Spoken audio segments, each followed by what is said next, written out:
hacia el punto de encuentro. Pero observen la imagen, que es un escenario totalmente diferente, donde las personas se encuentran expuestas ante un peligro, se encuentran atrapadas y requieren un método o un medio de evacuación. ¿Okay? Entonces, ¿qué podemos observar acá? Pues que si vamos a empezar a hablar de evacuación, debemos pues, tener presente, o es necesario, saber que las personas siempre van a estar expuestas ante un peligro o la inminencia del mismo, o la materialización de la emergencia como tal. Y pues esto lleva a que debemos desplazarlas, movilizarlas por sus propios medios o de manera asistida, llevándolos por un lugar seguro a un punto de encuentro seguro, que pues su característica principal es que tenga menos riesgos de exposición. ¿Sí? Aquí, ¿cuál es el escenario? ¿Qué me dicen? Listo. Y entonces... No. Cuando maldita sea, más o menos, va por ahí, ¿sí? Entonces, personas atrapadas en una cabina de transporte vertical. La pregunta en este caso sería para ustedes, ¿qué procedimiento se realizaría? No sé si en Medellín de pronto tienen ascensores o acá hay ascensores. Sí. Acá no hay ascensores, en otras sedes sí. Imaginémonos nosotros que estamos expuestos. Acá sí tenemos. Medellín, ¿qué dijo, perdón? En Medellín sí tenemos ascensores, tenemos dos ascensores. ¿Dos ascensores? Ah, excelente. Entonces, para allá y para acá, imagínense que estamos expuestos ante esa situación, nos reportan personas o usuarios o estudiantes atrapados dentro de esa cabina, y la pregunta aquí sería, ¿cuál es su accionar? ¿Qué me dicen por acá y qué me dicen en Medellín? Mantener la calma, está perfecto.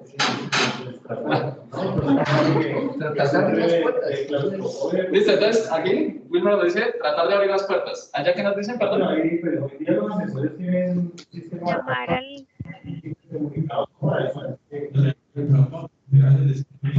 Entonces, por ejemplo, el comunicador del ascensor,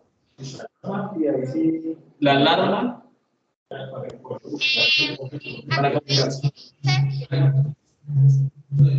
en Medellín dicen que la persona atrapada debe inmediatamente dar aviso por el citófono que tiene el ascensor.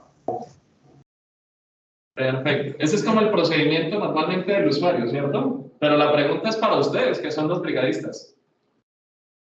Porque la respuesta fue la que normalmente hace un usuario, pues activa el botón de pánico y procura mantener la calma. Pero ¿cuál es el accionar de la brigada de emergencias?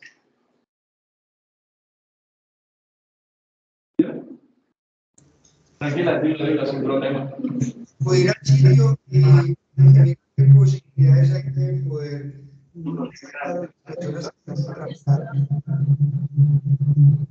Te alcancé a escuchar que...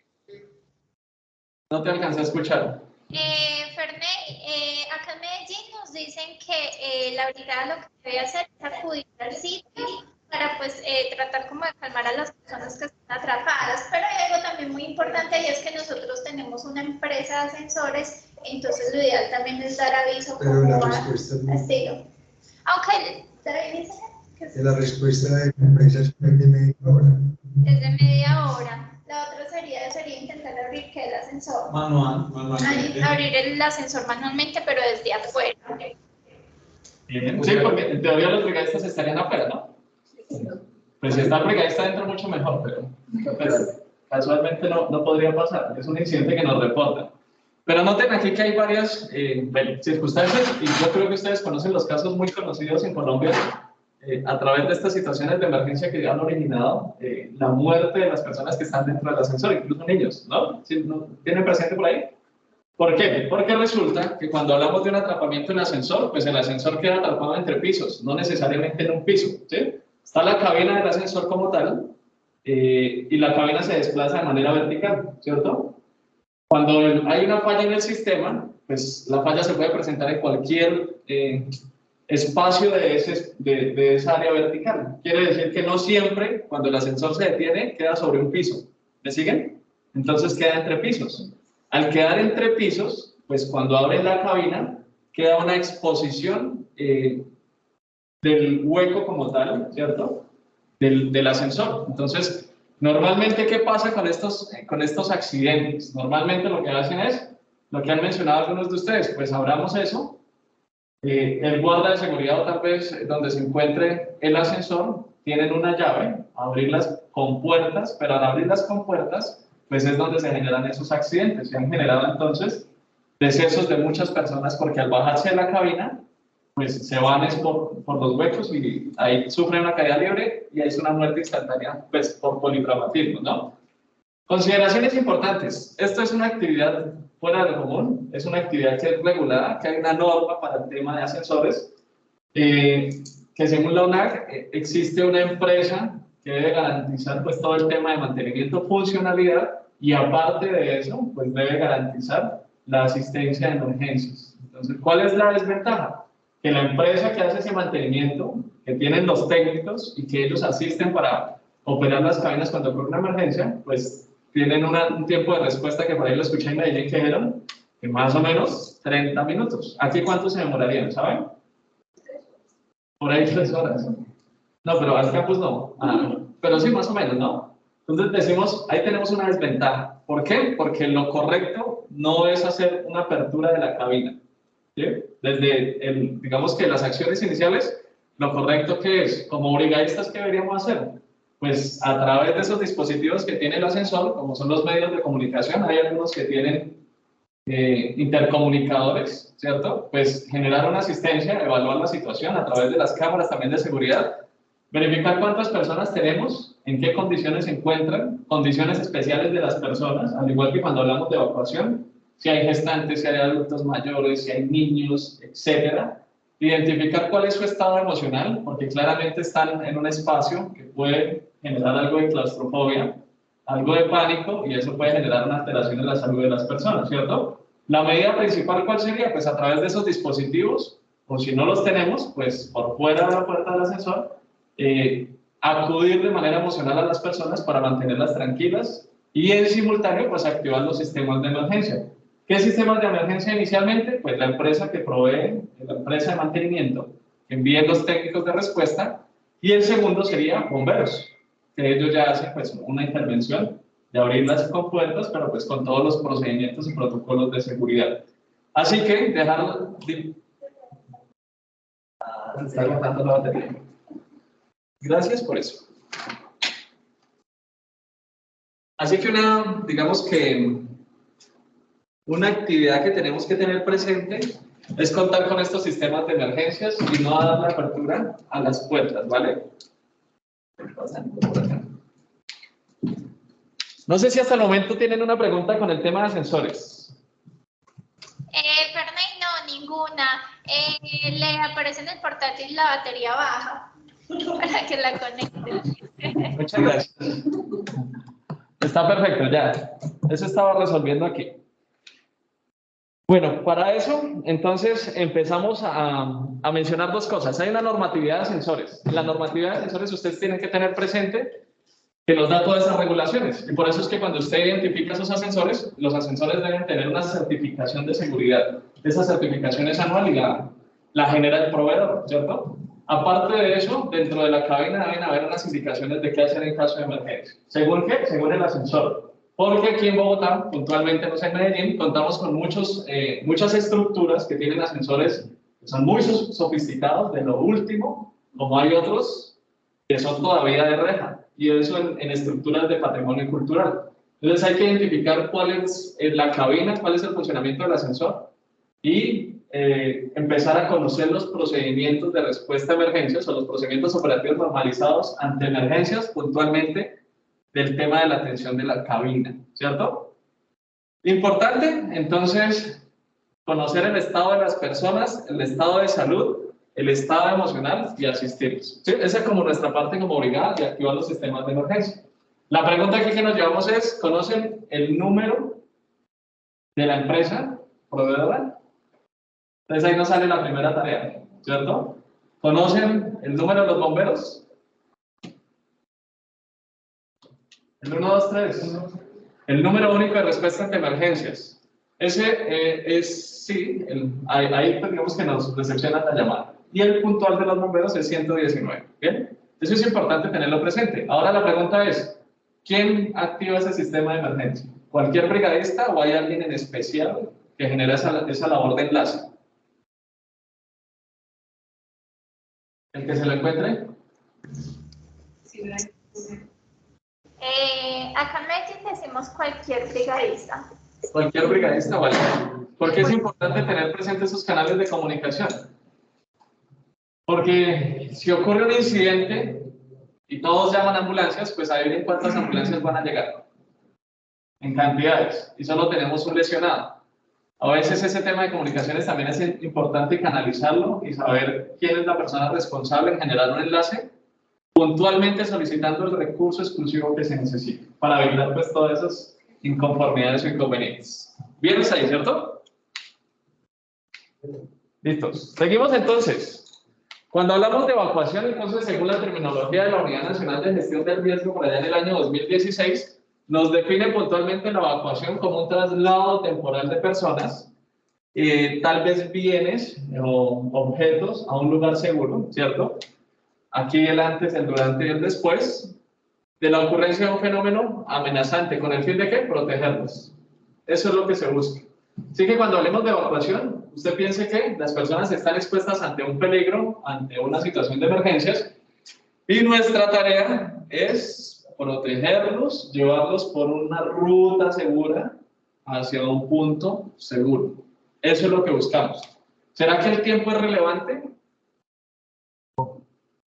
¿Sacarlos en el menor tiempo posible es relevante? Totalmente, porque si es un incendio, obviamente, y si es un temblor, pues Dios quiera que no lleguen a pasar ninguna de las dos, pero ambas son premisas y necesitamos es movilizar a las personas, al personal que estén en el momento, en el lugar que sea, al punto de encuentro, por la ruta segura, lo más rápido que se pueda. Lo más rápido que se pueda. Listo, perfecto. O sea que el tiempo es una consideración importante a contemplar. En Medellín, ¿qué piensan sobre el tiempo? ¿Importante o no es importante? Importante. Importantísimo. Sin embargo, es muy situacional. Y ya vamos a entrar ahorita al detalle del tiempo. ¿Bien? Cuando hablamos entonces de infraestructura, podríamos hablar de un código de construcción. Podríamos hablar de la norma de sismoresistencia que existe en Colombia. Surgió una en el 98 y surgió una en el 2010.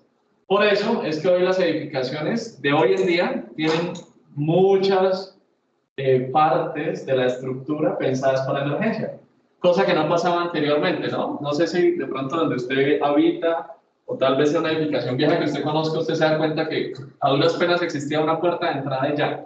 Hoy en día la edificación cuenta con ascensores, puertas exclusivas para emergencias, escaleras internas o escaleras externas exclusivamente para emergencias.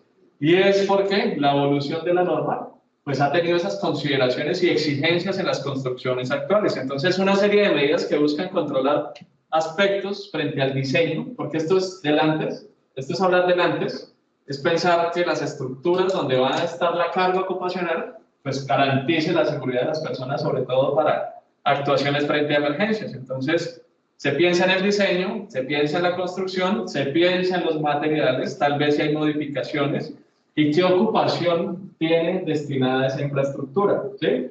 No es lo mismo hablar de una ocupación de una universidad, porque la dinámica, ¿cuál es? Llegar a tener un auditorio para dar formaciones, a tener de pronto una empresa de producción gigante. Tienen una línea de producción, tienen más maquinaria, más equipos, su dinámica es totalmente diferente. Entonces también se tiene presente en la infraestructura saber cuál es el destino de esa infraestructura a utilizar. ¿Bien?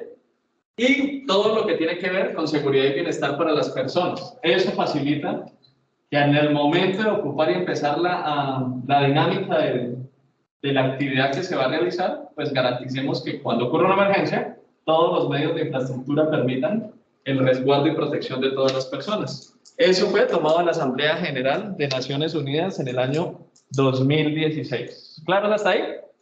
Y empezamos a hablar de unas definiciones muy importantes que debemos contemplar cuando hablamos de evacuación, ¿cierto?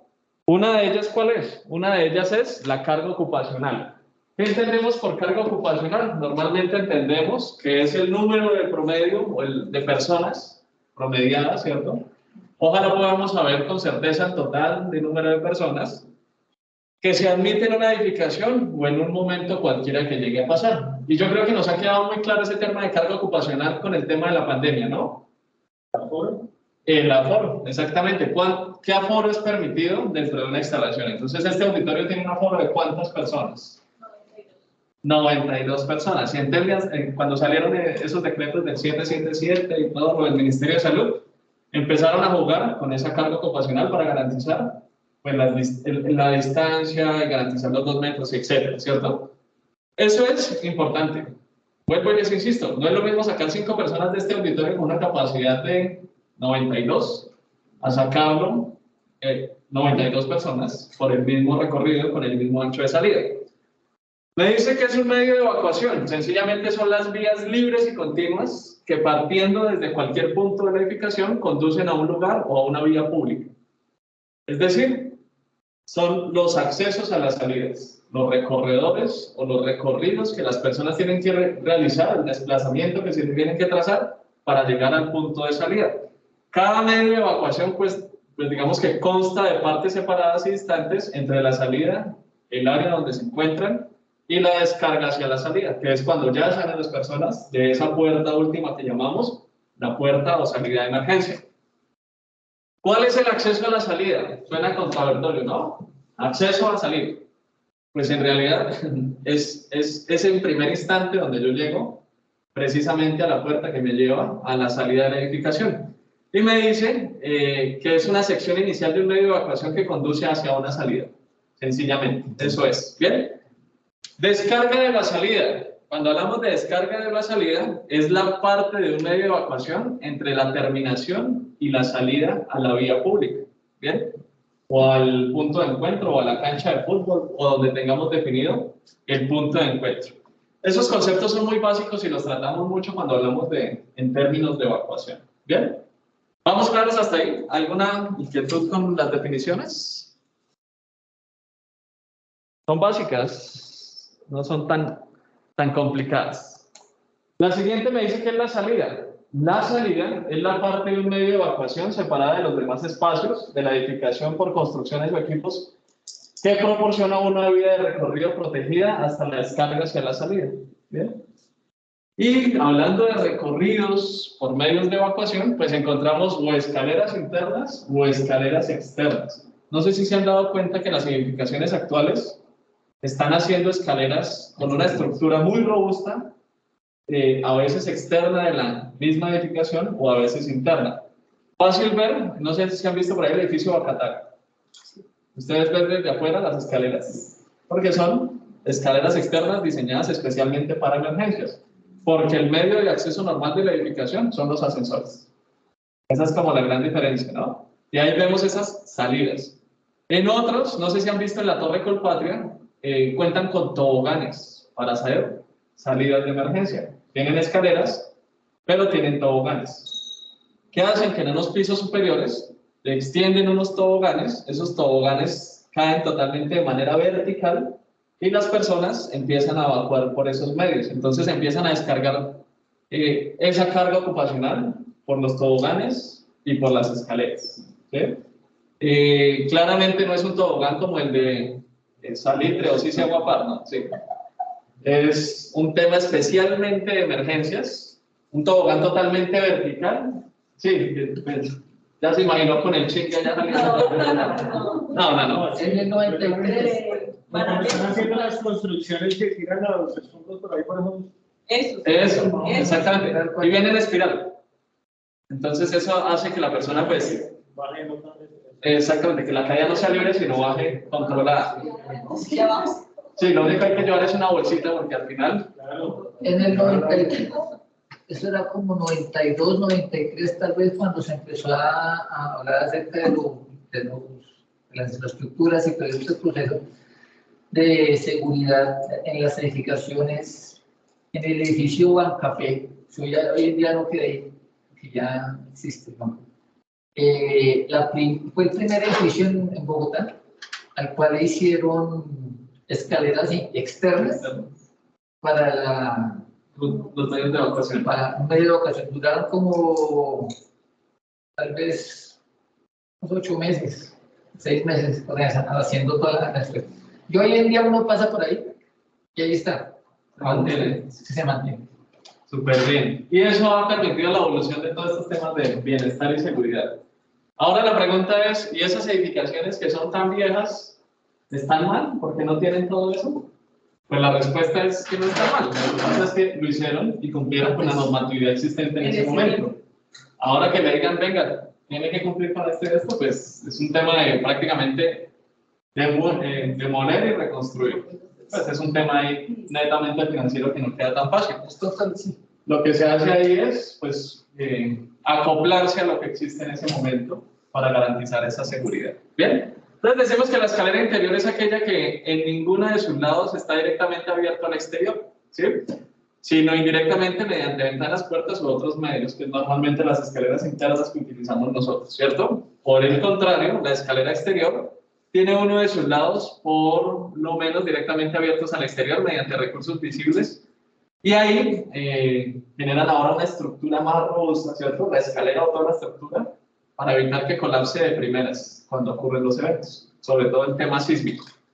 Hablamos de alarma. La alarma normalmente podría ser una señal audible, puede ser codificada, puede ser estandarizada, pero esa entonces nos permite una percepción en los órganos de los sentidos, ¿cierto? Para identificar que hay una situación de peligro, que hay una situación de emergencia que requiere que todos pues, realicemos la salida hacia el punto de encuentro o desocupemos la infraestructura. Por otro lado, en algunas organizaciones definen una alerta y la alerta sencillamente es una señal audible también, puede ser codificada, puede ser utilizada con la misma alarma, pero pues con codificación, puede ser táctil, y esto es una percepción sencillamente para identificar que hay que prepararse para realizar la salida. Lo correcto es que hablemos primero de alerta y después de alarma, ¿cierto? Cuando ocurren eventos sísmicos, no sé si han escuchado en México, allá tienen un sistema que permite en segundos antes de que se sienta el evento generar una alerta. ¿Sí? Eso pues porque ya México es México en cuanto al tema de sismo. Es muy reiterativo, muy repetitivo, e instalaron esos sistemas con sensores que detectan cuando va a empezar el movimiento y lo que hacen son activar alarmas en todas las ciudades como el fin del mundo y todo el mundo empieza, tiene unos segundos de gabela para generar una autoprotección. Eso es una alerta, ¿cierto? En Colombia, pues esa alerta nos la da la sensación sísmica, cuando ya lo estamos percibiendo y pues nos genera que debemos actuar de inmediato, no salir. La alarma, aquí con alarmas tenemos varias dificultades. ¿Qué dificultades tenemos? Que normalmente las organizaciones instalan una alarma de contraincendios y esa alarma de contraincendios es color roja con strobe, la utilizan para todo, ¿cierto? Entonces, ¿qué hubo una inundación? Alarma de contraincendios, la activan. Hay un pull down, no sé si se han dado cuenta en las estaciones manuales, que se activan así y suena durísimo. Que toca evacuar porque de pronto en un auditorio se murió un profesor, un estudiante, entonces hay que evacuar el auditorio, activan esa alarma. ¿Qué sucede? Que esa alarma es contra incendios, de contraincendios, y su finalidad en realidad es generar una alerta para la brigada de emergencias o a las personas que se está presentando una etapa inicial de un incendio y que requiere una intervención inmediata, ¿cierto? Y en simultáneo pues hay que hacer una evacuación de la infraestructura. Normalmente se sugiere pues, que se tenga la de contraincendios y una general de evacuación, ¿sí? De alerta de evacuación porque, a diferencia de los otros tipos de emergencia, cuando hablamos de un incendio, la reacción debe ser inmediata. ¿Para qué? Para extinguir la etapa inicial del incendio. Donde no pase eso, pues ya toca sacar a todo el mundo y perdimos pues, la etapa inicial. Eso frente al tema de escaleras interiores, escaleras exteriores, alertas y alarmas. Cuando hablamos de medios de evacuación en infraestructura, pues es necesario que digamos que comprendamos en qué infraestructura estamos nosotros. ¿Cuál es la invitación? Que normalmente en el día a día usted recorre 3 instalaciones en su día a día, normalmente, ¿cierto? Es decir, que está en su vivienda, ahí está expuesta una infraestructura, hay una movilización hacia su trabajo, a exponerse a otra infraestructura, y de regreso otra vez al hogar, ¿cierto? Entonces es conocer como esos sitios frecuentes. Ahora si usted pues va a visitar más casas, etcétera, pues también tenga presente la infraestructura donde usted se está exponiendo. ¿Por qué? Porque hay infraestructuras que tienen mucho deterioro en tema de emergencias y por sí solas tienen muchos deterioros, y otras que no conocemos, ¿cierto? Entonces no es lo mismo que me inviten a usted a un edificio en un piso 25, ¿cierto? Sin conocer medios de evacuación, puntos de encuentro, salidas, recursos que tiene esa edificación para atención de emergencias. Y la otra pregunta, la que ya es cliché, y es ¿qué tienen ustedes en su hogar frente a esos temas de emergencias? ¿Sí? ¿Qué tienen su infraestructura? ¿Saben si su infraestructura es sismorresistente? ¿No es?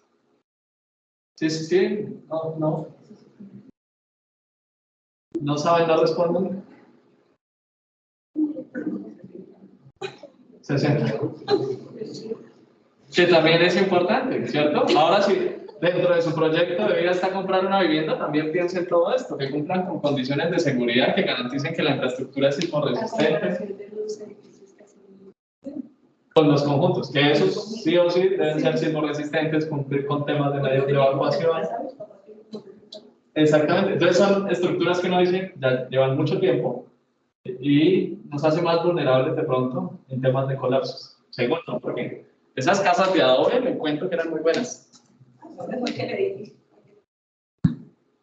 Listo, entonces mi casa es un espacio seguro. Les mencionaba hace un poquitico y es la proyección de vivienda cuando uno quiere adquirir alguna infraestructura, también es pensar en esas condiciones de seguridad, porque normalmente ya se están empezando a descontinuar la palabra amenazas de origen natural, porque en realidad hemos sido nosotros los causantes de esos fenómenos de origen natural, ¿cierto? ¿Por qué? Porque nos damos cuenta que las personas construyen sus viviendas en escenarios de riesgo, y entonces después cuando se genera esa avalancha, se genera ese talud, se genera, a veces tiene un nombre puntual hoy en día que se viene manejando, que es esa remoción en masa, ¿cierto? Que eso ocurrió hace que el mes pasado, este mes en Pereira, ¿no? No sé si lo vieron por ahí.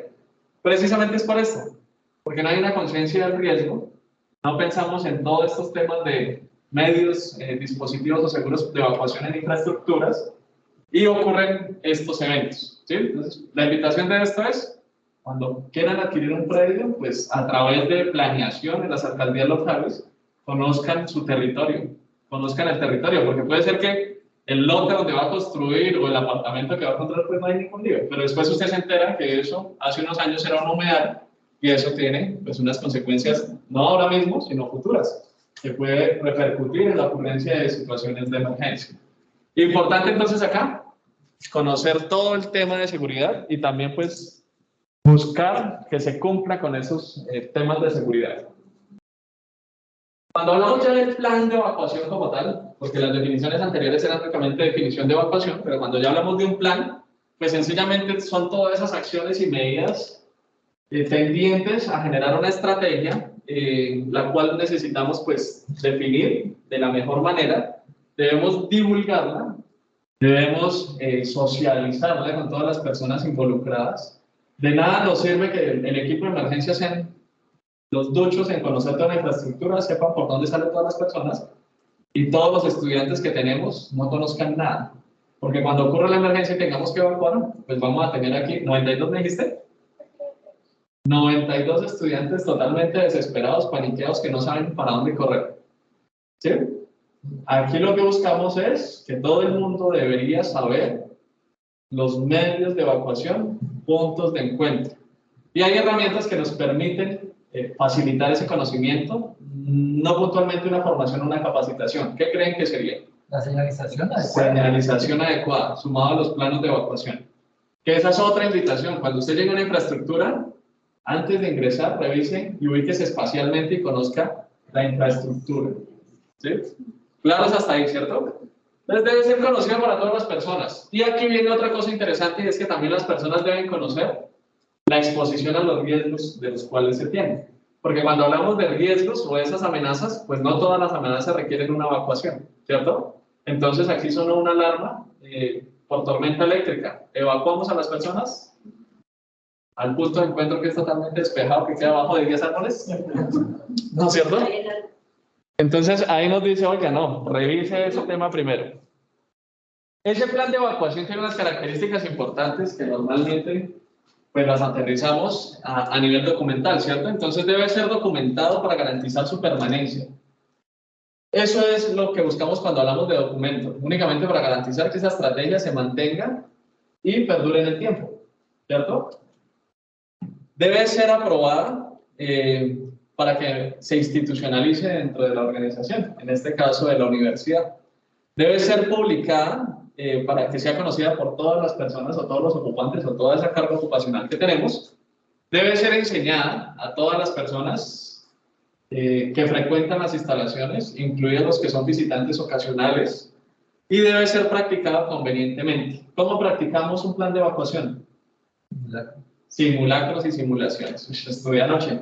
Sí, lo tiene clara. A las 3 de la mañana leyendo. Ah, claro. Así es que generamos nuestros planes de evacuación y lo hacemos con un propósito, sencillamente salvaguardar la vida de las personas, alejándolas de los peligros que se puedan presentar cuando ocurra la amenaza y llevarlos a un lugar seguro. Dime. Pues no venía ligada a la casa. Ah, sí, no venía preparado. Es que el profesor es profesor yo. No, yo no soy profesor. No sé, Medellín, ¿cómo vamos? ¿Me siguen el tema bien? Sí. Listo, vale. Bien, ese es el propósito entonces de hablar de evacuación y nos vamos metiendo un poquitico más en la misión que tienen ustedes como personal del equipo de emergencias o ese liderazgo que tienen ustedes o ejercen con los estudiantes cuando están directamente estudiando, ¿cierto? Entonces, primero, como brigadistas, ¿qué debemos hacer? Evitar pérdidas humanas. Esa es la primera misión.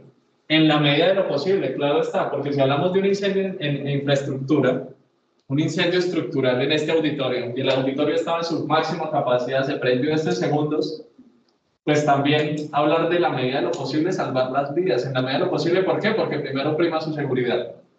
Y si hablamos de un incendio declarado, que ya hay una pérdida de control de esa etapa inicial, pues se requieren unos recursos puntualmente para poder combatir ese incendio, ¿sí? No es lo mismo atender una etapa inicial de un incendio con un extintor que no se necesita ni guantes ni nada, solo coger el extintor, hablar de un incendio cuando tenemos que tener una aproximación al fuego, al humo, y se requieren unos equipos especiales. Entonces, en la medida de lo posible, salvar la vida de las personas. Si la condición no lo permite, siempre prevalece la seguridad. Tratar de trabajar en primera instancia en el combate incendio. Eso es... Sí, tal cual. Pero si ustedes los activan como brigada de emergencia, si ya llegan a un auditorio, a un salón, y eso ya está prendido, pues no vaya a ir un poco más, por ir más allá, meterse al salón y bueno, etcétera, ¿no? Cosas que pasan por el furor de la situación de la emergencia, también por la adrenalina, que a veces por querer hacer más, terminamos haciendo menos, ¿no? Lo que decíamos por ahí, que no hay peor cosa en la vida que un ignorante con iniciativa, ¿no?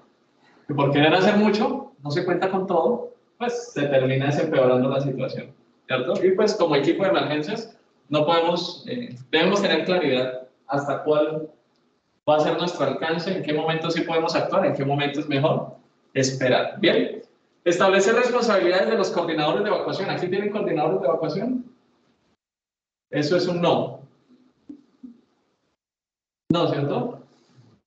A veces... Como tal que sí, somos un equipo ahí, muchos que somos brigadistas de emergencia así como tal, pero en el momento que lo alguien se ha encargado como tal de la evacuación. Sí. Pero sí tenemos buenos líderes como Entonces, digamos que desde Seguridad y Salud en el Trabajo, en cabeza de Álvaro, de Miguel y Sandra, y Seguridad y Salud en el Trabajo, ¿dime? ¿Los coordinadores? No, están empezando a trabajar en la proyección que los coordinadores de evacuación deberían ser los docentes. ¿Sí? Porque un docente que está a cargo de 92 estudiantes, pues debería orientarlos la salida al menos, ¿no? Lo básico. Con las trabajadoras que están allá ¿En Ricota? ¿Qué es eso? en la cafetería. Ah, Yo hablo con ellas porque, en dado caso, ¿a quién se le llama? Tal cual. Y si uno no tiene, digamos, a la responsable que es la jefe directa, y ella, a ver, usted lo va a decir, nos llama. No, pues Es en ese, complicado porque, en ese caso, exactamente, en pues ese sí, caso, hay un punto de evacuación, pero se supone que hay coordinadores. Lo que es, si vamos a llamar a emergencia 20 personas. no, total. O sea, de pronto yo creería que en este caso el número de celular de algunos de ellos, de un coordinador como tal, que lo tengamos alguno de nosotros. Pero imagínense una Pero en ese emergencia momento, recibiendo coordinador de llamadas al celular. Nosotros no tenemos de pronto la figura de Pero no, coordinador sí, de brigada, pero sí tenemos el equipo de brigada constituido por bloques y cada área tiene al menos un coordinador.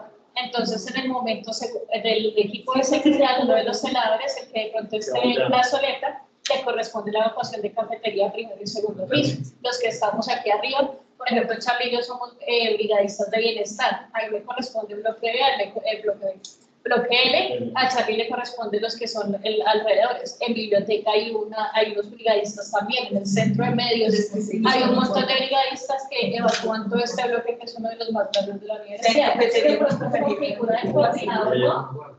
Pero si hay una organización de las brigadas para... O sea, yo tenía uno de ese tema. No, está perfecto. Esa es la idea, ¿no? Como alimentarnos entre todos. Un apunte sobre lo que dice Lina es, nosotros también, es decir, nosotros como grupo, como equipo de seguridad, en cuanto a las brigadas, también estamos, por ejemplo, yo estoy rotando por toda la universidad, y en cualquier situación tendríamos exactamente, sería el apoyo para ustedes, en un caso, y tendríamos, como lo dijo la señorita Lina, tenemos a los compañeros de vigilancia, estamos nosotros, hay señalización. En este caso los coordinadores estamos todos. Exactamente, estamos todos en el punto. Exacto. Sí, estas son generalidades, ¿no? No es lo que tienen acá.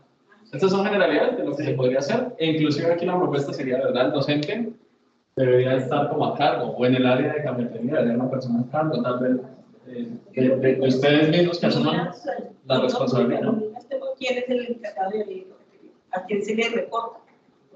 Sí, digamos que esa labor de coordinador no es más de reporte, sino es más de facilitar la salida, orientar la salida, ¿sí?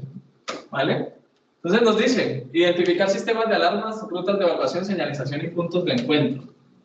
Normalmente este tema lo debemos hacer de manera preventiva y sobre todo nosotros como equipo de emergencias. ¿Por qué? Porque cuando ocurren las emergencias, pues a veces ahí sí no nos da el tiempo de ir y coger el plano de evacuación y dónde es que es y esto, cuando el humo no nos deja ver, cuando el caos está presente.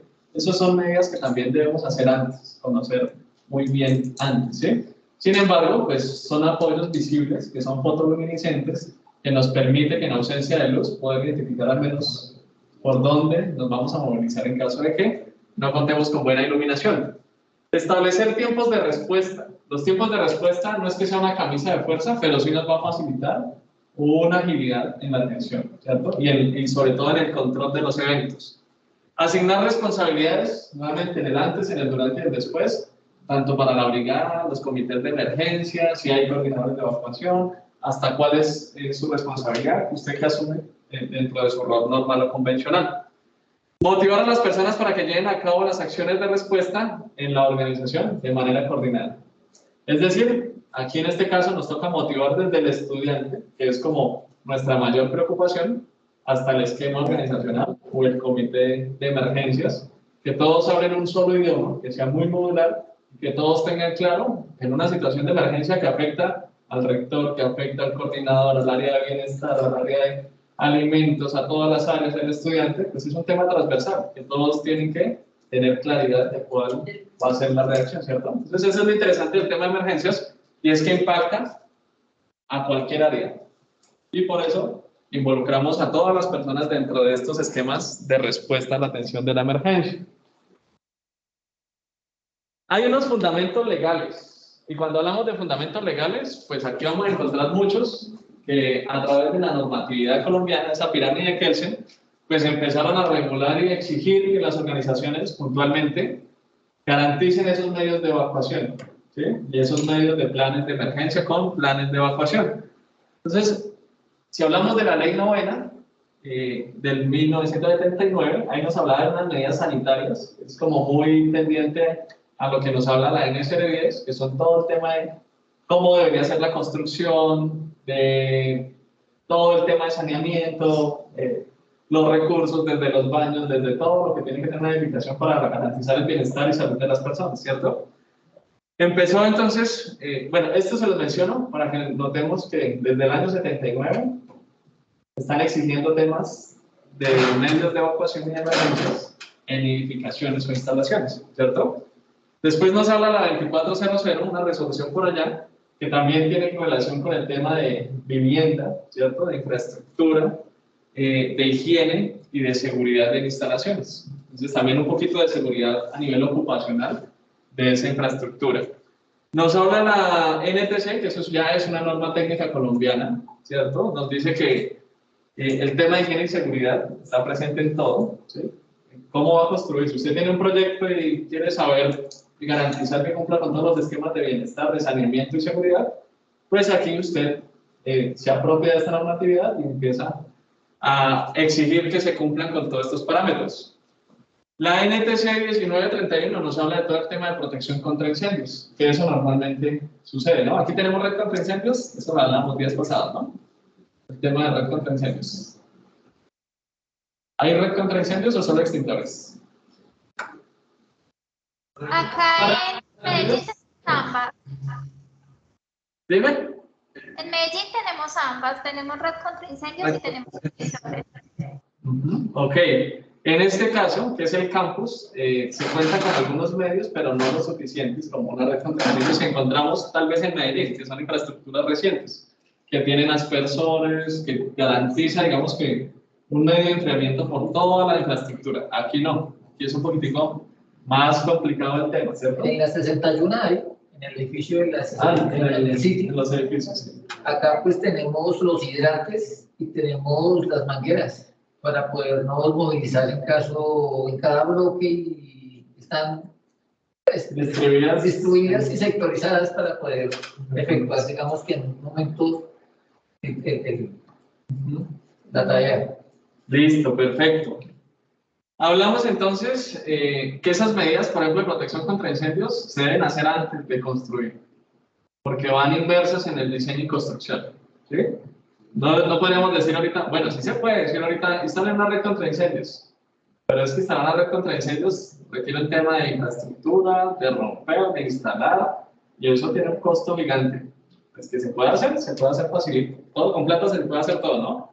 Pero pues tiene también tenemos que vergüenza, también tenemos los extintores, ¿no? Tenemos unos equipados y tenemos las fechas de recarga, los tenemos al día. Al día, sí, sí, que también pues, sirven para esa etapa inicial. Solo que un extintor me dura 10 segundos. Sí, o sea, la prioridad siempre va a ser el conato incendio. Diríjase con el extintor y ataque la fuente y el centro de la llama. Aprender a manejar el extintor en un comienzo es importante para que no se multiplique el incendio. A ver, polémica. A ver. Sí, yo sigo. No, sigue, tranquila. Sí. Se incendió la cocina de ricota. Y el extintor está ahí de chévere. Y no lo ¿Por qué? utilizan. Ah, ok. No saben manejar un extintor. Los brigadistas. Los brigadistas. Y ustedes van a aprender también. ¿Sí? O hay cursos para hacer. En estas formaciones vamos a aprender a manejar extintores.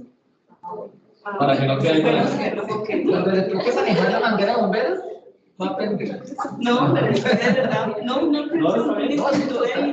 Yo le echaba el horno en el medio. Sí, Está perfecto. Acuérdense, Martica, cuando sacamos de acá, vamos y decimos, imagínense. Los planes de evacuación, normalmente si eso lo vamos a aprender acá también, desde los desarrollos de esto, que lo debería aprender todo el mundo, desde el estudiante en adelante, ¿no? Sí, claro.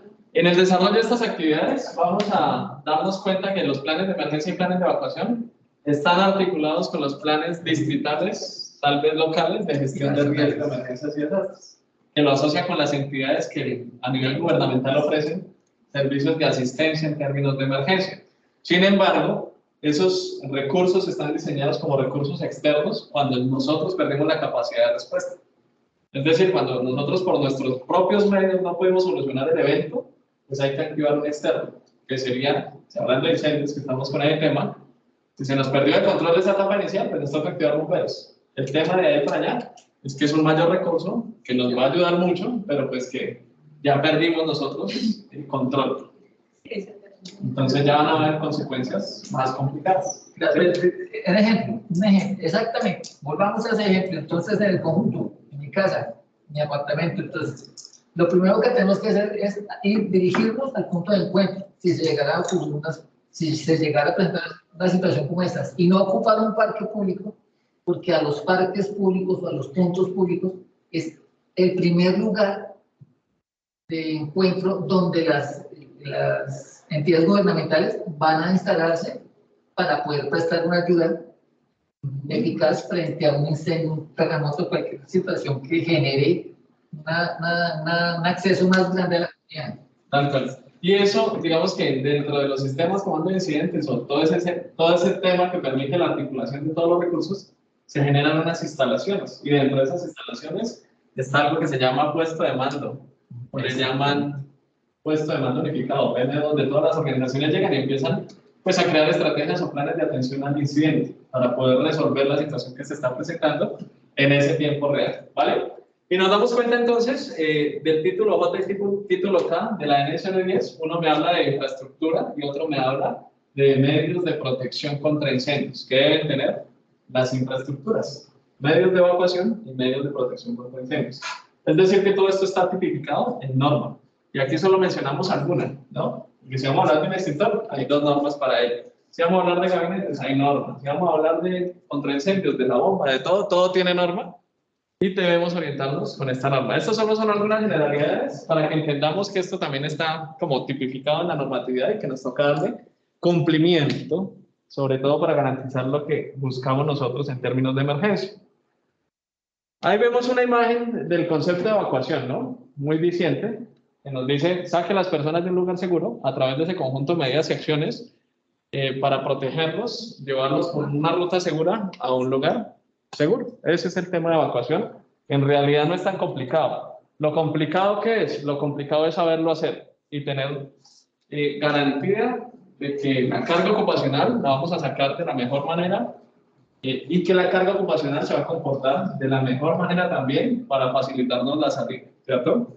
Y aquí empezamos a hablar entonces de cuándo vamos a evacuar normalmente una edificación. ¿Cuándo evacuaríamos una edificación? Depende de la situación de la emergencia que se pueda llegar a presentar. Por eso es esencial conocer qué amenazas tenemos nosotros en la organización, qué es lo que se puede presentar, en qué casos evacúo, en qué casos no evacúo, ¿sí? Y hablar todos ese mismo idioma. Entonces vamos a contemplar algunas amenazas y ustedes me van a decir si ahí evacuamos o mejor no evacuamos, ¿cierto? La primera de ellas nos habla de un incendio declarado. ¿Será que un incendio declarado requiere la evacuación parcial o total de la infraestructura o la edificación?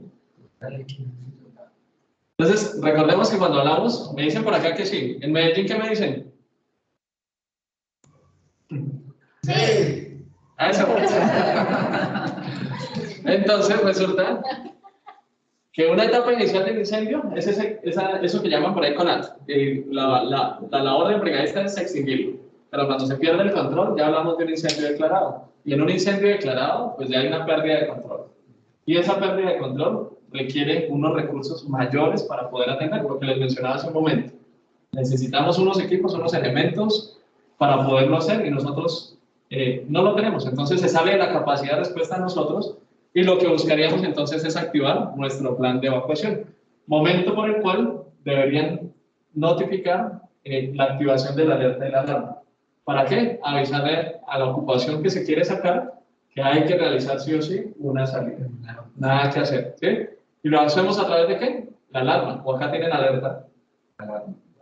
Solo alarma, ¿cierto? Entonces, cuando suena la alarma, quiere decir la orden inmediata para que las personas salgan hacia el punto de encuentro. ¿Bien? Posibilidad de explosión. Entonces, aquí hablamos de una amenaza por medio tecnológico. No sé qué pueda generar una explosión, tal vez allá en Medellín o tal vez acá. No sé si tienen algún sistema de combustible, de almacenamiento, si hay alguna planta, algo que pueda generar una explosión, un vehículo, bueno, X, ¿sí? O puede haber un tema social. y el tema social es el estudiante que trajo por aquí unas mechitas o un artefacto explosivo y lo quiere dejar por ahí. Puede pasar, ¿no? Entonces ahí hablamos de la posibilidad de una explosión. Si aquí nos dijeran que en este auditorio hay un artefacto o una maleta sospechosa, ¿cuál sería el deber ser? ¿No?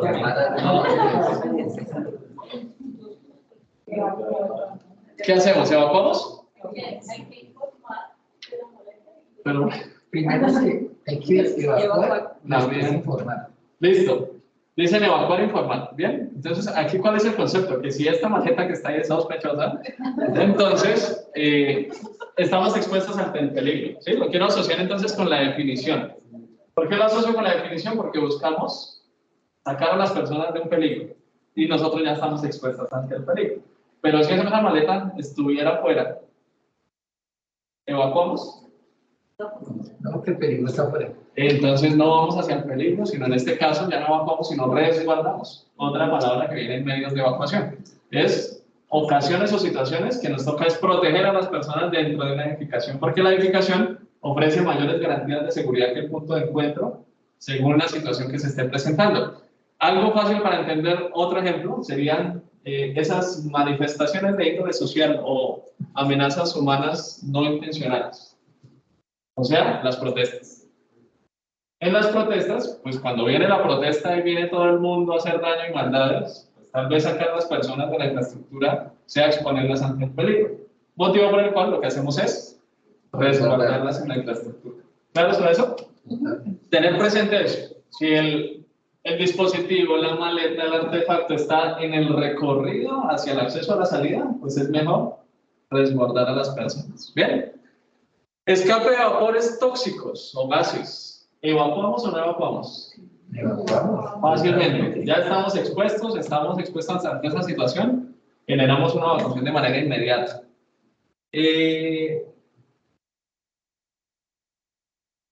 Hoy, ¿por qué se borroso? Sí, no, yo creo que el video que ya está. Está cansadito, ¿cierto? Porque acá en la pantalla se ve. Fallas de estructura. La siguiente que nos dice son fallas en estructuras, ¿sí? Una falla de estructura puede ser acaecida por un movimiento telúrico o puede ser sencillamente por un daño en su infraestructura o su deterioro. Cuando vivimos en casas que llevan muchos años, se vienen deteriorando, ¿cierto? En ese orden de ideas, entonces decimos, ¿evacuamos o no evacuamos? Depende. Evacuamos. Depende. Depende, sí, es que es muy situacional, ¿no? Depende porque si estamos dentro de la infraestructura y por sí sola pues ya genera un colapso, pues se presenta de manera inmediata. Pero claramente, si hablamos del ciclo de la emergencia o los desastres, pues usted fácilmente puede identificar agrietamientos, lesiones en infraestructuras, tal vez algunas lesiones importantes en la infraestructura que usted dice, o hay que intervenir, o ya se volvió una zona de riesgo y hay que sacar a las personas de ahí. ¿Sí?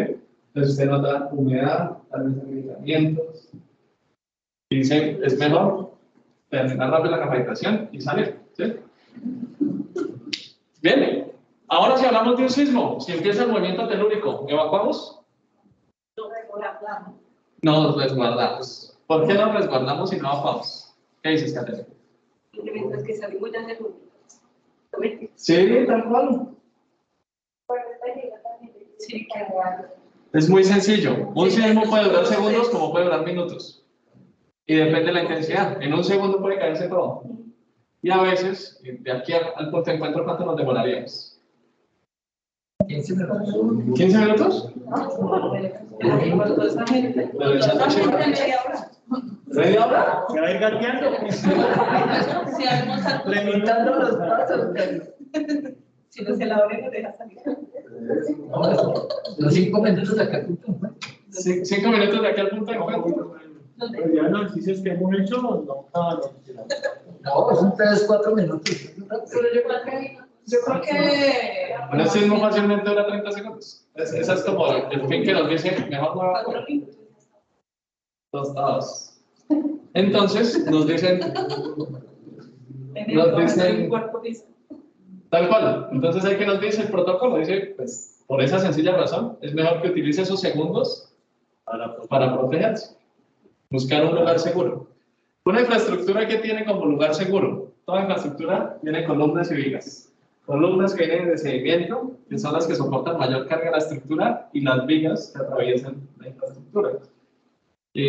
Lo ideal es que normalmente dicen que son las que, como generan el esqueleto de la estructura, pues tienden a colapsar de manera tarda, menos rápida. Entonces nos dicen, oiga, procure ubicarse en una columna o en una viga. Sin embargo, las infraestructuras de hoy en día ya son difíciles de identificar, o algunas de ellas carecen. Antiguamente estaba el mito que ubicarse bajo una puerta, del marco de una puerta, porque se suponía que normalmente por encima del marco de la puerta pasaba una viga. Pero pues construcciones actuales no se garantiza eso. Ahora, aquí solo hay dos puertas, una para mí y la otra no sé para quién. Tenemos 92 personas. Entonces, también todas esas cositas dicen, no, eso es mejor que ubiquen las personas al lado de infraestructuras o muebles rígidos que lleguen a soportar el peso de una placa estructural.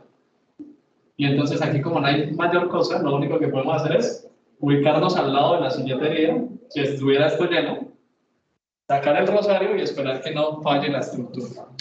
Porque en realidad así es, ¿no? O sea, es una lotería. ¿Por qué? Porque no sabemos cómo se comporta la estructura con el movimiento.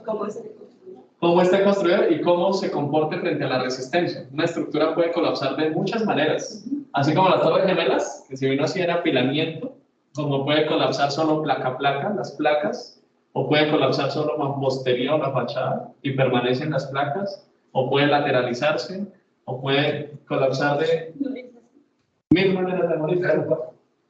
Entonces, frente a eso, nos dice, empezamos a hablar ahora de vulnerabilidad.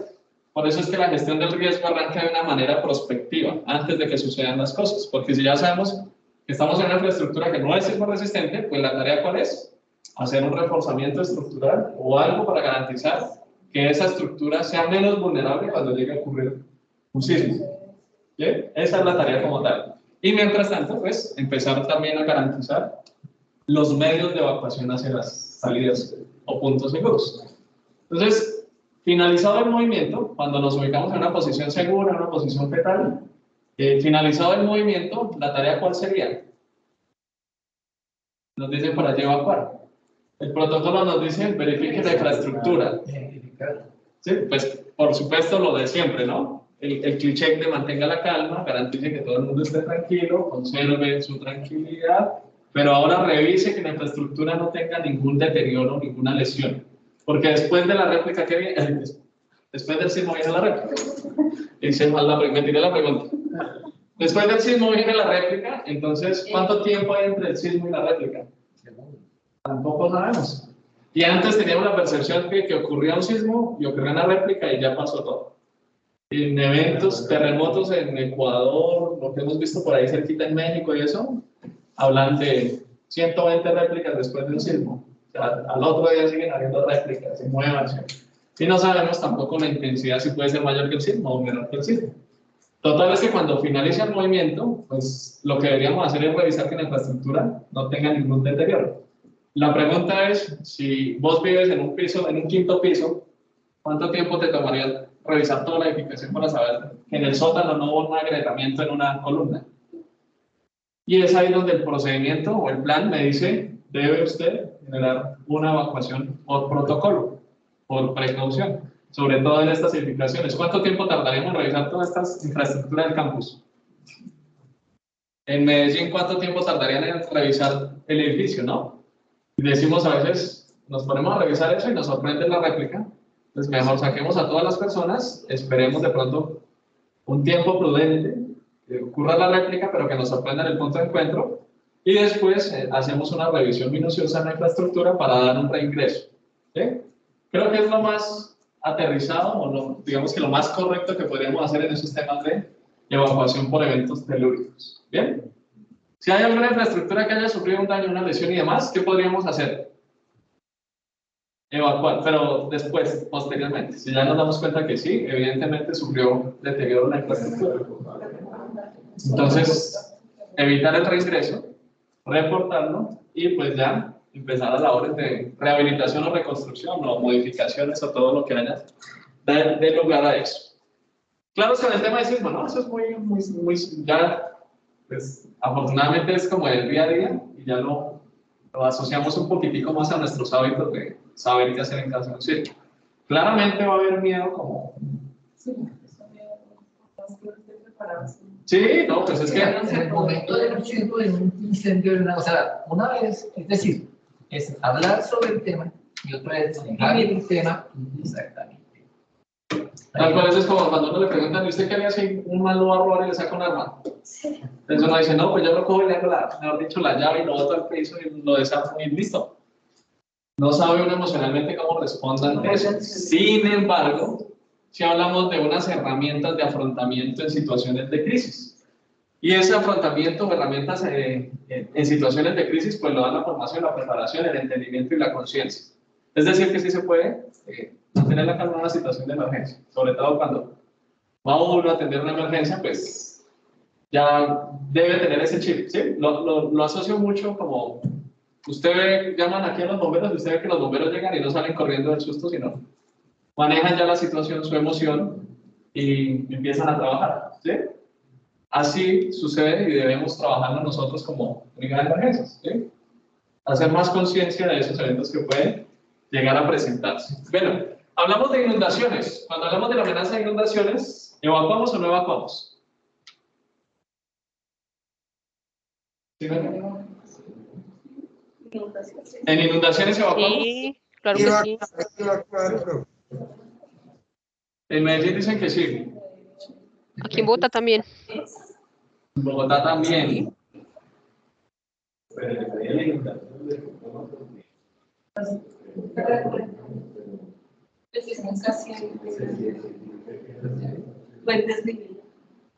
Entonces, así, ¿no? tal cual. Y volvemos otra vez al tema de infraestructura. Al tema de dónde está ubicada esa infraestructura. No es lo mismo hablar de una inundación por que estaba construida en la ladera de un río, ¿cierto? Y se desbordó el río. O hablar en los edificios donde se encuentran ustedes. ¿Será que donde se encuentran puede haber una inundación? Fácilmente una ruptura de tubería, bien No. sea contra incendios o de acueducto, en un piso superior puede generar una inundación. No. Sí. Obvio, Martica. No. El edificio no lo quiere aceptar. Bueno, se puede generar fácilmente, ¿sí? Inundaciones. O sea, hay es que identificar primero, como toda situación de emergencia, identificar qué fue lo que pasó y cuál fue el origen o la causa que está generando esa situación de la emergencia. Porque si hablamos que la inundación es por precipitaciones, lluvias fuertes o granizadas, ¿será que sacamos a todo el mundo al punto de encuentro? No hablamos hace un momento. Entonces ahí es donde debemos resguardar, llevar a pisos superiores, proteger bienes en la medida de lo posible, ¿sí? Cuando hablamos en interiores, en afectación, pero si ya hablamos nuevamente que se rompió un tubo y ese tubo está cargado, digamos que está cargando la infraestructura, porque eso es lo otro, eso deteriora las placas, genera más peso, también puede haber un colapso estructural. Entonces hay que hacer evacuaciones parciales. Es decir, que no todo está escrito, y menos en temas de emergencia. Usted puede hablar del desmayado, pero no es lo mismo atender un desmayado ahí sentado, o debajo de un escritorio, o debajo de una cama, donde sea. Todo es muy situacional y cambia. Sin embargo, los procedimientos sí los garantizan como un deber ser. ¿Bien? Amenazas colectivas. Llámese a esas manifestaciones de origen social no intencional. En esas manifestaciones, pues normalmente sale ¿qué? El vandalismo, las protestas, el saboteo, la sustracción, ¿cierto? Los robos, atracos, no, eso sale chitos, maní, caramelos, de todo, ¿sí? Y eso hace que seamos más vulnerables ante esa infraestructura. Normal, si hablamos de temas colectivos, por amenazas simultáneas y demás, lo que debemos hacer es garantizar dónde vamos a proteger a las personas, alejarlas del peligro. Si está el peligro afuera, resguardarlas. Si el peligro ya está dentro, llevarlas al exterior. ¿Sí? Son algunas de las amenazas. No sé si tienen otra amenaza contemplada por ahí que les parezca importante mencionar en pensar si sí debemos evacuar o no debemos evacuar.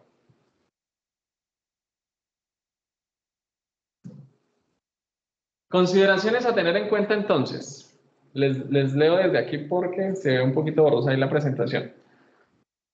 Cuando hablamos de los planes de evacuación, debemos tener presente algunas consideraciones especiales para que este tema nos funcione. Y la primera de ellas es lo que estamos haciendo ahorita. ¿Qué estamos haciendo ahorita? Formación, capacitación y entrenamiento, ¿sí? Y un conocimiento de los riesgos a los cuales estamos expuestos. Otra tarea que deberíamos hacer nosotros como equipo de emergencias o como brigada es el tema de inspección. ¿Tienen claras todas las rutas de evacuación de la universidad?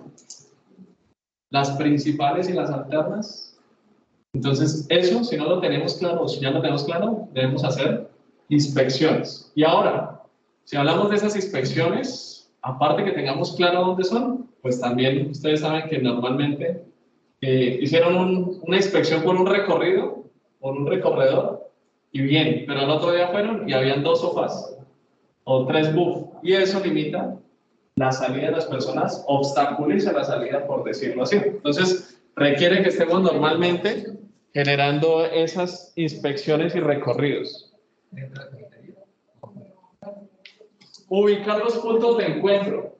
Entonces, ahí es donde empezamos a trabajar los puntos de encuentro seguros. ¿Qué características debe tener un punto de encuentro seguros? En la medida de lo posible, que sea despejado, que ofrezca una capacidad para la carga ocupacional, que no tenga muchos riesgos de exposición, ¿cierto? No, que dice la compañera. Lo que dice la que Lo que se acaba de mencionar, no tenga riesgo de exposición. La compañera está hablando de que no haya cables encendidos eléctricos. Que en la medida de lo posible que no hayan cables, que no hayan árboles, que no hayan cosas que puedan generar dificultades más grandes.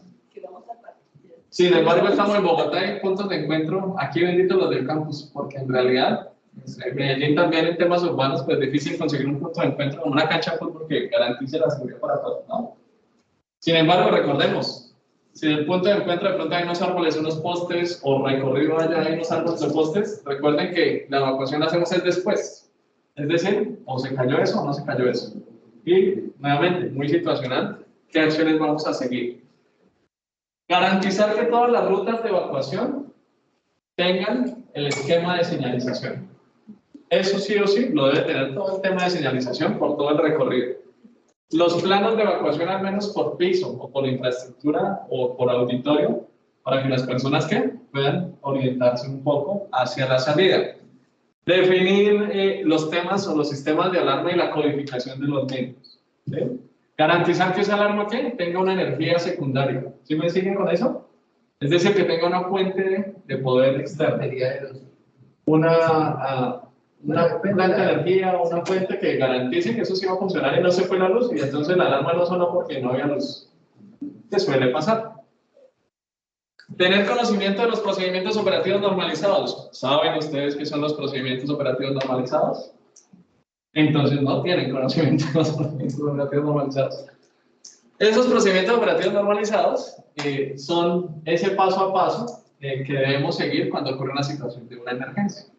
En caso del incendio, mantenga la calma, consérvela, ayude a garantizar la calma, identifique la situación, identifique cuál es el material combustible que se está quemando, tome el extintor apropiado o acorde a ese material, extíngalo, de qué manera va a utilizar el extintor, evacúe, active la alarma. Es ese paso a paso. ¿Y qué es lo que hacemos en los sistemas o los planes de emergencia, o los planes de prevención, preparación y respuesta ante emergencia? Es plasmar esos procedimientos frente a las amenazas que tenemos expuestas. Entonces, cada amenaza que tenemos expuesta tiene un procedimiento. Y esos procedimientos se vienen actualizando. Y seguramente, en próximas formaciones, ya van a empezar a conocer esos procedimientos operativos normalizados. Porque netamente, hoy están documentados. De hecho, Catherine ha venido también trabajando en unos, actualizándolos desde el área ambiental, pero falta la divulgación y la apropiación del conocimiento, porque como decíamos al principio, es documentar para garantizar permanencia, pero la efectividad de todos estos planes es la apropiación que nosotros tengamos. ¿Sí? ¿Por qué? Porque ustedes encuentran un flujograma de 2 hojas, 3 hojas, que es el paso a paso, y ocurre la emergencia, pues no puedes ir allá en ese momento de la emergencia a ver cuál era el siguiente paso, qué extintor utilizar. Eso lo debemos reconocer de manera anticipada. Realizar los simulacros, simulaciones y simulacros. ¿Qué creen que es eso? ¿Para qué hacemos eso? Exactamente lo que dice Carlos, para prepararnos. Prepararnos. Eso sí es Para ver cómo uno podría responder a una situación de esas. perfecto. Para ver cómo respondemos ante una situación de esa, nos dicen por ahí. Importante, tengan presente que cuando hablamos de hacer simulaciones o simulacros, buscamos probar. ¿Se acuerdan que lo mencionamos en una acetato anterior? Resulta que cuando hacemos esos eventos, lo que buscamos es medir la capacidad de respuesta de la organización. Eso buscamos, evaluar qué tan efectivo es lo que estamos haciendo, lo que estamos empezando a trabajar. A eso le llamamos entonces medir capacidad de respuesta.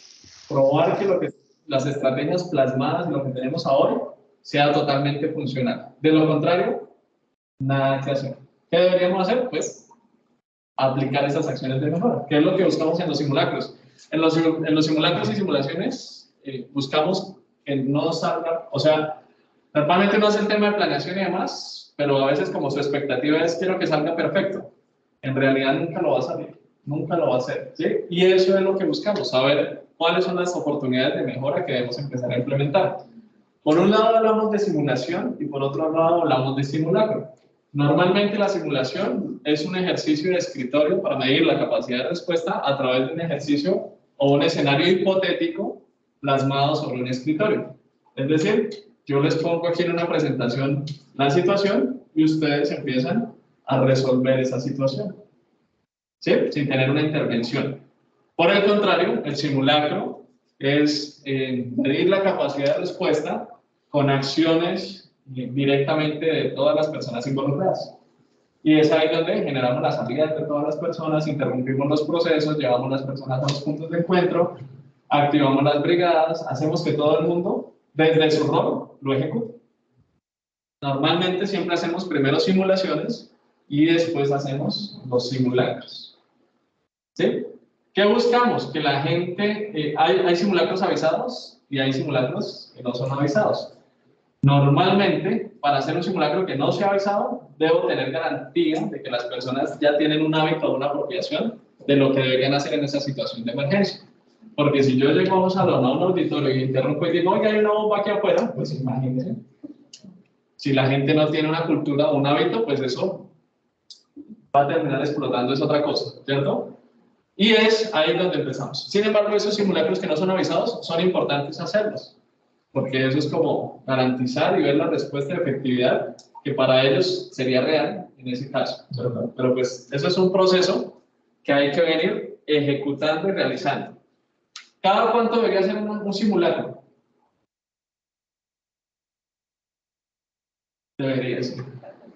No, pero Dos al año. 2 al año. 2 al año, dice por ahí. La normatividad, el decreto 1072, que es lo que habla sobre el tema del plan de prevención, preparación y acción respuesta ante emergencias en el artículo 2.2.4.5.35, no tiene ahí la norma, dice que debería hacerlo mínimo una vez al año. La pregunta es, si ustedes quieren aprender a manejar carro, ¿será que haciéndolo una vez al año lo vamos a garantizar? No. Ahí está la respuesta. Entonces, más allá que la norma nos diga que una vez al año, esto debe ser muy repetitivo. Y sobre todo para todas las personas, ¿cierto? Entonces, hacerlo muy repetitivo, garantizar que todo el mundo se apropie, se genere ya un hábito. Que cuando ocurra un evento real, ya la normalidad o las acciones estén más aterrizadas, porque vienen con ese tema, ¿sí? A diferencia de hacerlo una vez al año, cuando ocurrió la emergencia, ya nadie se acordaba del tema del simulacro o de la simulación. Entonces, en la medida de lo posible, hacerlo varias veces. De hecho, en sus viviendas, igual. Porque recuerden que el mes de octubre es el mes de la reducción del riesgo de emergencias y desastres. Y el gobierno nacional hace un simulacro una vez al año, que es normalmente el mes de octubre. Y de ahí para allá han hecho simulacros en sus viviendas. Entonces ahí viene como empezar a fortalecernos en esos aspectos. ¿Qué consideraciones debemos tener en cuenta cuando vamos a realizar la evacuación de las personas? En principio, garantizar desconectar equipos o sistemas eléctricos, ¿sí? Porque eso puede suponer otra ocurrencia de otra emergencia. En caso de humo, el desplazamiento, ¿cómo debería ser? Agachados, gateando. o que llaman por ahí arrastrado. Pues arrastrado. Entonces depende de la densidad del humo. Normalmente, si estamos acá y esto se encierra de humo, el humo es tan denso pues, que no tiene por dónde salir, pues que netamente va a tocar llevar la boca a besar el piso directamente, porque queda un espacio muy mínimo entre el suelo y el humo, donde nos va a permitir tener algo de respiración. Entonces ahí es donde a veces toca, ahí sí llevar la boca a piso, ¿sí? Y protegerse. Depende de la densidad del humo, pero normalmente siempre es agachado. ¿Bien? No devolverse por objetos personales. No utilizar el tema de ascensores, escaleras eléctricas o sistemas de desplazamiento diferentes. ¿El desplazamiento cómo debería ser? ¿Corriendo, caminando, trotando? Caminando rápido. Caminando rápido, caminando. Caminando rápido, perfecto. En el punto de encuentro, ¿qué debemos hacer? Verificar listados de personal, verificar el estado de las vías de evacuación después del evento, evitar los comportamientos inadecuados. ¿Qué comportamientos inadecuados podríamos encontrar? ¿El qué? ¿Desespero? Sí. Otro comportamiento inadecuado, entonces, durante el trayecto todo el mundo va tomando selfies y grabando y llamando a todo el mundo. ¿Sí? Entonces esas acciones o actitudes garantizan que de pronto ocurra otra situación de emergencia. Empujar, gritar. Dime. Por acá están diciendo que empujar es un comportamiento inadecuado, de pronto entrar en pánico, gritar. Excelente. Y ahora que lo mencionan allá, también, normalmente, ¿por dónde deberíamos salir? ¿Derecha o izquierda? ¿Por qué costado? Derecha. Siempre por la derecha. ¿Por qué? Si estamos hablando de una escalera o una salida. Porque siempre se baja por la derecha y siempre se sube por la izquierda, ¿no? Y esperamos que siempre esa cultura, ¿no? Siempre bajar por la derecha, siempre empezar por la izquierda. Y eso lo hacemos precisamente porque si estamos evacuando, pues las personas que vienen a socorrer o ayudar van a hacer un ingreso. Entonces deberían tener también su espacio libre para desplazarse. Entonces la brigada debería desplazarse por su derecha y las personas por su normalitas, ¿cierto? Listo, perfecto. Con esto empezamos entonces a entrar en un ciclo de cierre y es interpretar cómo se comportan las emergencias normalmente. Cuando ocurre una emergencia, de las amenazas que ya hemos trabajado, pues vamos a pasar por ciertas etapas. Y una etapa de ellas es la detección. ¿Qué es la detección? Sencillamente un tiempo transcurrido en que se originó la emergencia hasta que nos dimos cuenta del mismo. Si ocurriera un incendio en este auditorio y estuvieran en sus actividades normales, ¿cuánto tiempo transcurriría en darnos cuenta de ese incendio? Un aproximado, claro. Pues el humo y ese lo que ustedes mencionaban al comienzo, el olfato, sí, identificar, claro. Pero cuando ya se den cuenta, pues va a ser de mayor proporción. Tal cual, como cuando ya queman los chicharrones. ¿De qué depende esto? Depende de la clase del riesgo. ¿Sí? ¿De qué depende? Depende de los medios de detección. No es lo mismo que se prenda acá y tengamos sensores de humo o activación de alarma automática o activación de sensores. Eso garantiza que ya todo el mundo se entere de inmediato. Acá detector de la nariz. Exactamente. ¿De qué más depende? El día y la hora. No es lo mismo que ocurra esto de noche a la mañana. A la madrugada, cuando uno está durmiendo, lo que ocurra en el día. Si está de noche, cuando nos damos cuenta, en el patrullero RCN, cuando madre. El tipo de ocupación. Entonces no es lo mismo tener muchos estudiantes a tener muchos trabajadores haciendo temas operativos o con temas tecnológicos. Depende de la ocupación, ¿sí? Esos serían algunos factores. Después de detectar lo que creen que seguiría. ¿Ustedes se acuerdan de esas conocidas etapas? Detección, después de la detección. Listo. Para activar la alarma. Entonces actuamos frente a la activación de la alarma. Es la siguiente etapa que sigue, porque cuando ya nos dimos cuenta que hay un evento, pues lo siguiente será o generar la alerta o la alarma, según sea el caso, o la respuesta. Entonces es el tiempo transcurrido desde que nos dimos cuenta de la situación de la emergencia hasta que activamos la alarma. ¿De qué depende eso?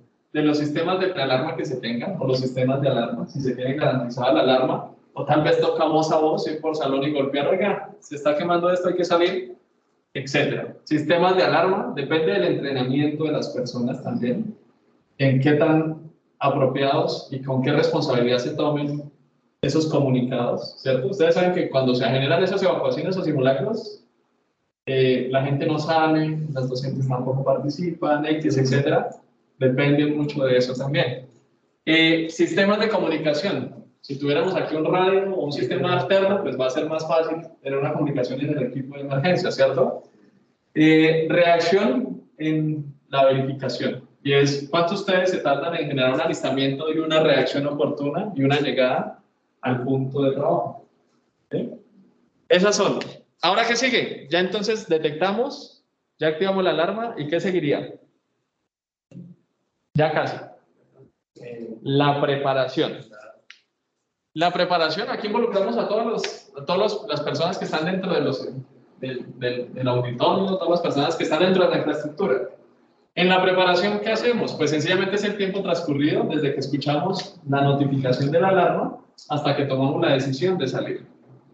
Entonces, ¿qué alistarían normalmente ustedes para realizar una salida o qué deberían alistar las personas hoy en día? Las camillas que están a la mano en las áreas en las rutas de evacuación y los extintores. Sí. Pues no es ideal, pero no primordial. Es decir, si le queda fácil desplazarse con una camilla o un extintor, como por precaución, porque usted lo va a sacar por si lo necesita, no porque se necesite, ¿no? Pues podría hacerlo. Si no, le va a generar eso un obstáculo en su salida. ¿Sí? Otra cosa es que ya vayamos a atender un herido y si necesitamos una camilla de botiquín. Otra cosa es salir con eso al punto de encuentro por si acaso. Es muy relativo, pero sí. ¿Qué más podríamos llevar? El chaleco. El chaleco, puedes ponerse el chaleco. El carnet. El carnet. Linterna verde. Ah, el kit que tienen. ¿El que tienen acá? Nosotros tenemos un... Chao. ¿Cómo se llama? Un cangurito. Un cangurito. Ah, mira, solo Kate me podría bajar. ¿Por qué? Porque en realidad aquí nos puede sorprender una emergencia y no podemos ir al puesto de trabajo, toca volvernos a recoger un botiquín. No, eso es, digamos que elementos esenciales en el servicio de un brigadista, que deberíamos como portarlo con frecuencia, ¿cierto? Normalmente, sistemas de identificación, sistemas de comunicación, le compro la idea tal vez del botiquín, la camilla es que puede estorbar y volverse un obstáculo si estamos hablando de salida con todo el mundo. Pero lo hemos hecho en los simulacros y bien, hemos estado en este sector, aquí afuera de Noqueca, y pues sabemos en dónde están las camillas, suena la alarma, y arranque para abajo, y pues todo el mundo va bajando, no ligera, no corriendo, pero sí con, bueno, algunos que otros estudiantes que, como usted dice, los toman de recoche y no prestan, pero sí, la intención es llegar al punto de encuentro con pues, las herramientas necesarias por si llegase a ocurrir, pues que no ha ocurrido y pues que ni ocurra. Pues llevar el botiquín de pronto al punto de encuentro, porque de pronto como va a llegar todo el mundo, alguien llegó lesionado y hay que brindarle una atención, podría ser. Normalmente sistemas de comunicación, sistemas de identificación, comunicación, el celular, ya se volvió una herramienta de trabajo, ¿no? Indispensable, ¿cierto? Listo. Y ahí generamos la salida. Ahora sí generamos la salida y con esto acabamos. Generamos la salida, que nos dice que es el tiempo transcurrido desde que sale la primera persona hasta que llega la última al punto de encuentro. ¿Sí? ¿Qué pasa en la salida? En la salida entonces vamos a generar el desplazamiento de las personas hacia el punto de encuentro. La pregunta aquí es, ¿quiénes salen primero, quiénes salen después? Esa estrategia la deben tener contemplada en el plan de evacuación. Si es por pisos, sale el piso intercalado, salen todos en conjunto, la capacidad de las vías de evacuación les da para generar ese desplazamiento y no generar un riesgo cuando hablamos de afluencia masiva de público, que son aglomeraciones o embotellamientos, ¿cierto? Eso se debe definir de manera anticipada, ¿cierto? ¿A quiénes evacuamos primero? ¿A los ancianos? Ancianos, niños y gestantes. Eso es muy titánico. Resulta que ellos salen de último. Sí. ¿Dime? Por la acumulación de gente. ¿Por la qué? Acumulación de gente que va. Sí. ¿Y? ¿Qué dice? No te escucho. Son los más lentos. Pues sí, claro. Pero realmente puede generar un colapso En algún momento. No, yo creo que para eso. Eso es. nos pueden empujar y nos pueden. Esa es la realidad. Y es que se vuelve. Es un. Digamos que es doble vía. Doble filo. Exactamente. ¿Por qué? Porque no los estamos protegiendo. Todo el mundo va a querer salir rápido. Sí, claro. Ellos no tienen un desplazamiento igual. Y lo que va a terminar es o nos van a empujar, o les van a pegar, o se van a quedar en embotellamiento ahí. No, y no, pues el mejor de los casos que se genera un embotellamiento y no como suele pasar, que pasan por encima de ellos y Y salen ahí. Como es, a los compañero Transmilenios. le pasó eso. A un compañero de trabajo le pasó eso. Pacheco estaba en una estación Transmilenio y estaba para subir al bus y lo empujaron y claro, se dio duro.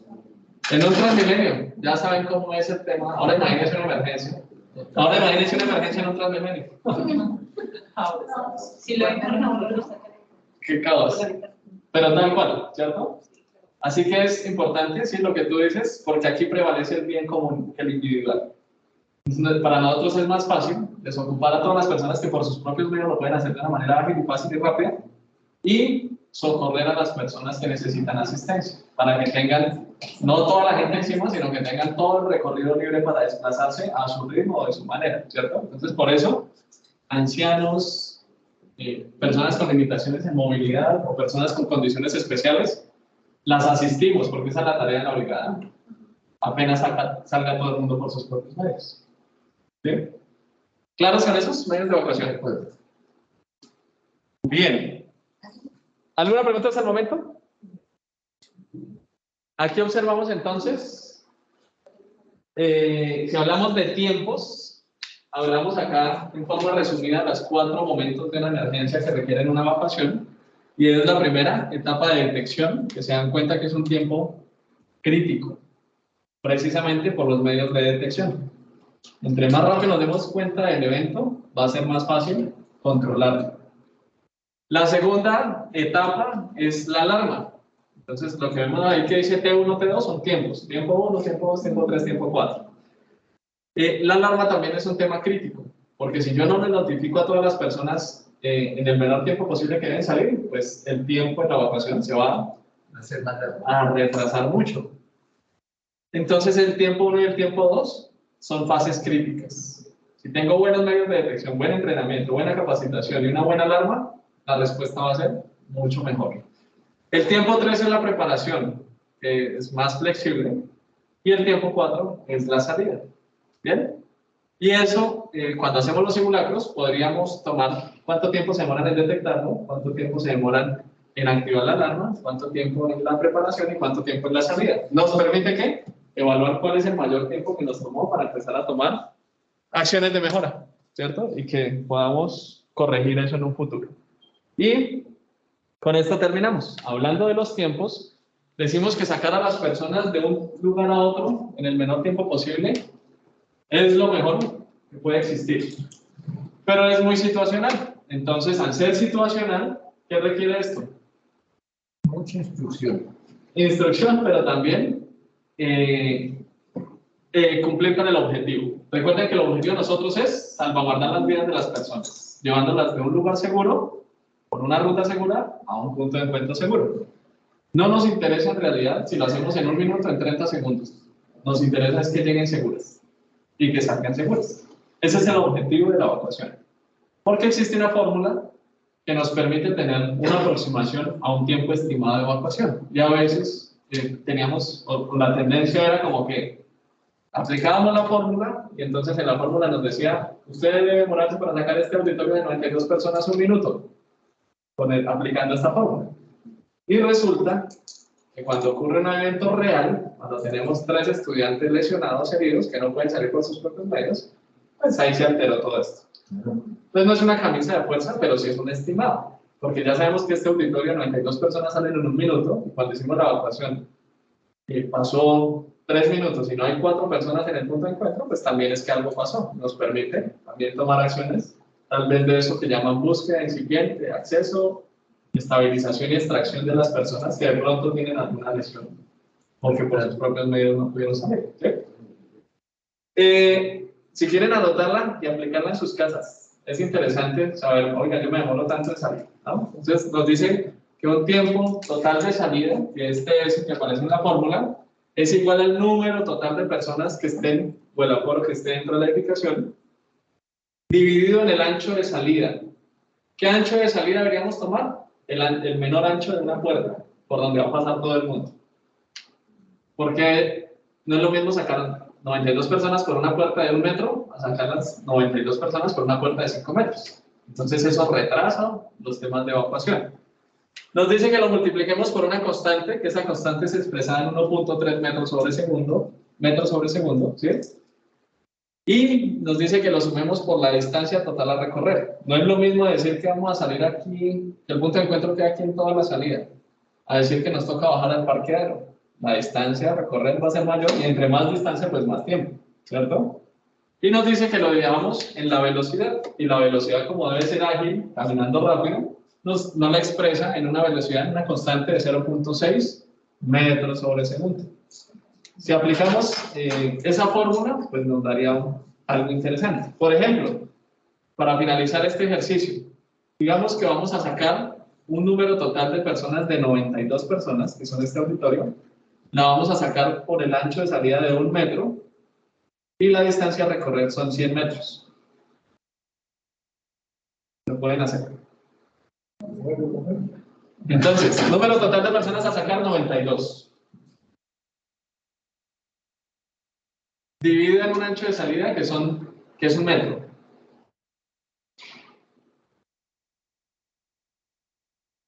La distancia son 100 metros. Y las dos constantes que están ahí. Si lo pueden aplicar ahí. El resultado lo ven en 60. 100 metros.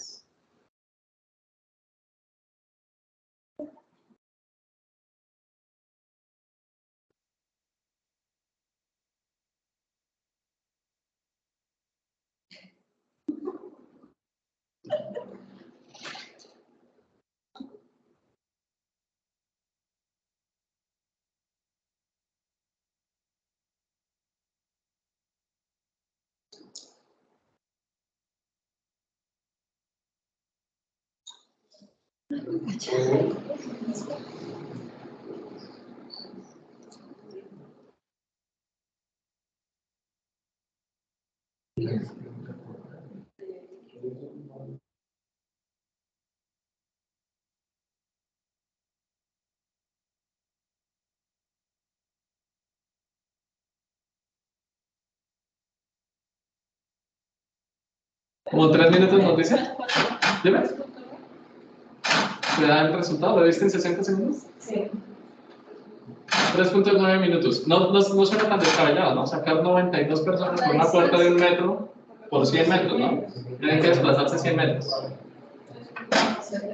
Entonces decimos que sí es una fórmula que tiene algo de coherencia con los datos que tenemos en este momento.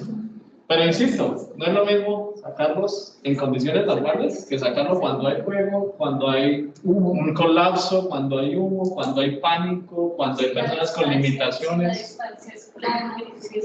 Y también eso influye ahí, ¿sabes?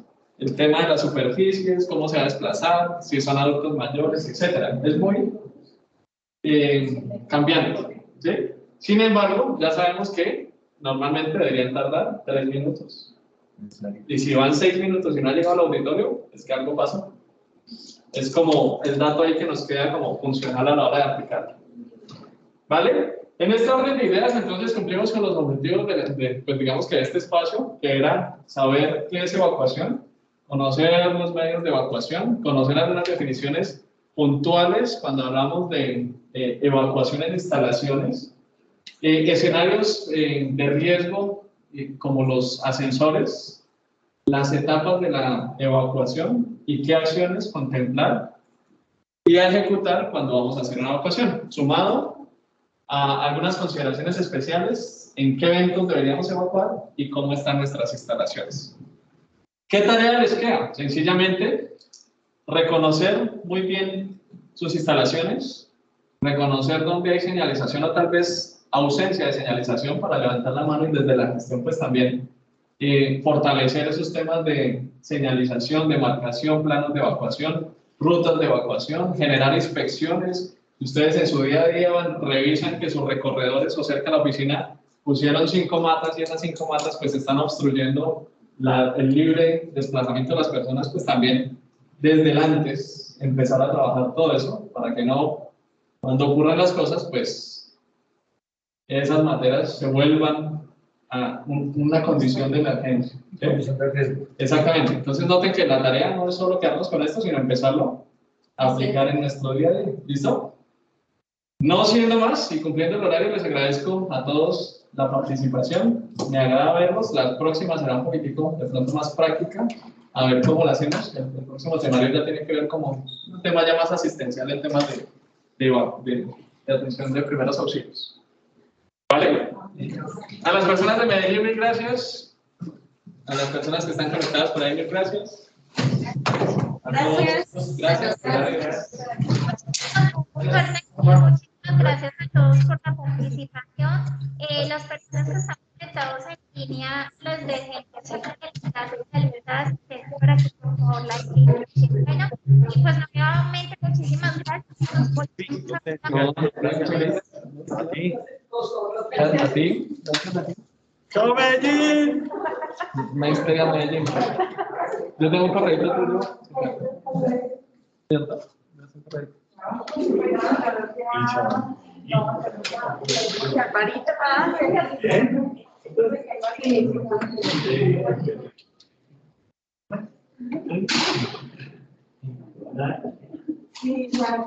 ¿Eh?